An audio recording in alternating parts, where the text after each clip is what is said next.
क्या आप जानते हैं एक आत्मा किस युग में कितनी बार जन्म लेती है? ऐसा माना जाता है कि कलयुग में एक आत्मा का जन्म 45 बार होता है और उसकी उम्र 100 साल तक की होगी। क्या आप जानते हैं एक आत्मा किस युग में कितनी बार जन्म लेती है? महर्षि व्यास जी के अनुसार सतयुग, त्रेतायुग, द्वापर युग, कलयुग ये 4 युग हैं, जो देवताओं के 12,000 दिव्य वर्षों के बराबर होते हैं। समस्त चतुर्युग एक से ही होते हैं। आरंभ सत्ययुग से होता है, अंत में कलयुग होता है। किसी भी जन्म में अपनी आजादी से किए गए कर्मों के मुताबिक आत्मा अगला शरीर धारण करती है। हिंदू धर्म के सर्वोच्च ग्रंथ हैं, जो पूर्णतः अपरिवर्तनीय हैं, अर्थात किसी भी युग में इनमें कोई बदलाव नहीं किया जा सकता। ब्रह्मा जी कृतयुग में जिस प्रकार सृष्टि का आरंभ करते हैं, वैसे ही कलयुग में उसका उपसंहार करते हैं। सतयुग, द्वापर युग, कलयुग, हर युग में कोई न कोई भगवान जन्म जरूर लेते हैं, ऐसा सभी लोगों का मानना है। लेकिन क्या आप जानते हैं कि किस युग में इंसान कितने जन्म लेता है? इसलिए आइए जाने चारों युगों के बारे में कुछ ऐसी बातें जो कभी नहीं सुना होगा। वीडियो में आगे बढ़ने से पहले हमारे YouTube चैनल जीवन ज्ञान संगम को लाइक, सब्सक्राइब करें और कमेंट में जय श्री नारायण लिख दे। आपका कल्याण ही कल्याण होगा। सतयुग।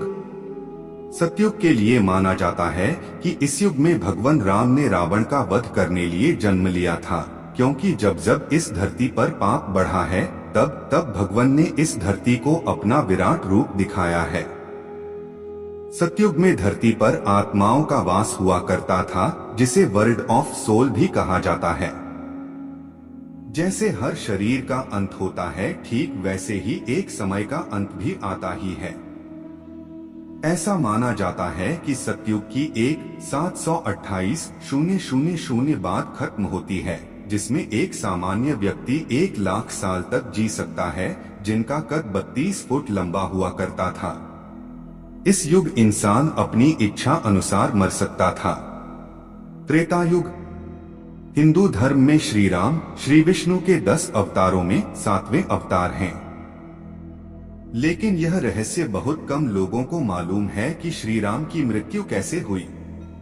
दरअसल भगवान श्री राम की मृत्यु एक रहस्य है, जिसका उल्लेख सिर्फ पौराणिक धर्म ग्रंथों में ही मिलता है।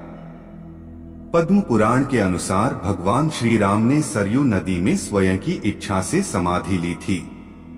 इस बारे में विभिन्न धर्म ग्रंथों में विस्तार से वर्ण मिलता है। श्री राम द्वारा सरयू में समाधि लेने से पहले माता सीता धरती माता में समा गई थी और इसके बाद ही उन्होंने पवित्र नदी सरयू में समाधि ली। चारों युग हनुमान जी एकमात्र ऐसे भगवान हैं जो अमर हैं। त्रेतायुग में भी हनुमान जी ने भीम को चारों युग के बारे बताया था, किस युग में क्या होता ये भी बताया था। जानकारी के लिए बता दे, त्रेतायुग 4,32,000 वर्षों का होता है, जिसमें एक सामान्य इंसान 10,000 साल तक जी सकता था। इस युग में भीम ने हनुमान जी को चारों युग के ज्ञानी के नाम से संबोधित किया था। जब द्वापर युग में गंधमादन पर्वत पर महाबली भीमसेन हनुमान जी से मिले तो हनुमान जी से कहा कि हे पवन कुमार, आप तो युगों से पृथ्वी पर निवास कर रहे हो, आप महाज्ञान के भंडार हो, बल बुद्धि में प्रवीण हो, कृपया आप मेरे गुरु बनकर मुझे शिष्य रूप में स्वीकार करके मुझे ज्ञान की भिक्षा दीजिए। तो हनुमान जी ने कहा, हे भीमसेन, सबसे पहले सतयुग आया, उसमें जो कामना मन में आती थी वो कृत पूरी हो जाती थी, इसलिए इसे त्रेता युग, सतयुग कहते थे। इसमें धर्म को कभी हानि नहीं होती थी। उसके बाद त्रेता युग आया, इस युग में यज्ञ करने की प्रवृत्ति बन गई थी, इसलिए इसे त्रेता युग कहते थे। त्रेता युग में लोग कर्म करके कर्म फल प्राप्त करते थे। हे भीमसेन, फिर द्वापर युग आया, इस युग में वेदों के 4 भाग हो गए और लोग सतभ्रष्ट हो गए, धर्म के मार्ग से भटकने लगे हैं, अधर्म बढ़े लगा। परंतु हे भीमसेन, अब जो युग आएगा वो है कलयुग। इस युग में धर्म खत्म हो जाएगा, मनुष्य को उसकी इच्छा के अनुसार फल नहीं मिलेगा, चारों ओर अधर्म ही अधर्म का साम्राज्य ही दिखाई देगा। द्वापर युग। यह युग 864,000 वर्षों का था। जिसमें एक प्रत्येक व्यक्ति 1000 साल तक जी सकता था। ऐसा माना जाता है जैसे जैसे धरती पर पाप बढ़ेगा वैसे वैसे इंसान की जीने की उम्र और उसकी इच्छा की पूर्ति कम होने लगेगी। हनुमान जी हाँ कहना था कि द्वापर युग में लोग धर्म के मार्ग से भटकने लगेंगे और धरती पर पाप बढ़ने लगेगा। जैसे कि आप सभी जानते हैं, इस युग में विष्णु जी ने खुद श्री कृष्णा का अवतार लेकर कंस को मौत के घाट उतारा था। कलयुग। ऐसा माना जाता है कि कलयुग में एक आत्मा का जन्म 45 बार होता है और उसकी उम्र 100 साल तक की होगी। इस युग में इंसान पर्यावरण को तहस नहस कर देगा और इस युग में इंसान की इच्छा पूर्ति कम हो जाएगी और वे पाप का भागीदार बन जाएगा। कलयुग के अंतिम काल में भगवान विष्णु का कल्कि अवतार होगा।